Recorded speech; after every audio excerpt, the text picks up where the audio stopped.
Right Savitribai Phule మార్గదర్శకత్వంలో భారత మహిళలు అన్ని రంగాల్లో ఎదగాలని కోరుకుంటున్నామన్నారు మంత్రి పొన్నం ప్రభాకర్.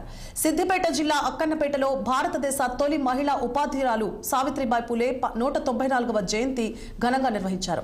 జయంతిని పురస్కరించుకొని ఆమె చిత్రపటానికి మంత్రి పూలమాలలు వేసి నివాళులర్పించారు. పూలే జయంతి రోజున మహిళా ఉపాధ్యాయ దినోత్సవంగా సర్కార్ ప్రకటించింది. మంత్రి పొన్నం తెలిపారు. ఇక మహిళా ఉపాధ్యాయ దినోత్సవంతో పాటు ప్రభుత్వ పక్షాన పూలే జయంతిని రాష్ట్ర వ్యాప్తంగా ఘనంగా నిర్వహిస్తున్నట్లు వెల్లడించారు. మహిళలకు అన్ని రంగాల్లో తెలంగాణ ప్రభుత్వం ప్రాధాన్యత ఇస్తోందని పొన్నం పేర్కొన్నారు.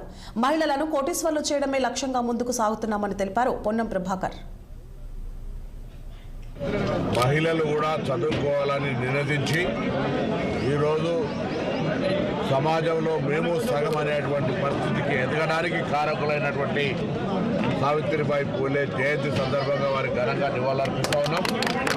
వారిని తెలంగాణ ప్రభుత్వం పక్షాన గౌరవించుకొని మహిళా ఉపాధ్యాయ దినోత్సవం కూడా ప్రకటించినాం.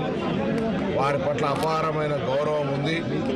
ఈరోజు తెలంగాణ ప్రభుత్వం తరఫున మహిళా ఉపాధ్యాయ దినోత్సవంతో పాటుగా రాష్ట్రం మొత్తం అధికారికంగా వారిని గౌరవించే విధంగా కార్యక్రమం. విశాఖ జిల్లా సింహాచలంలో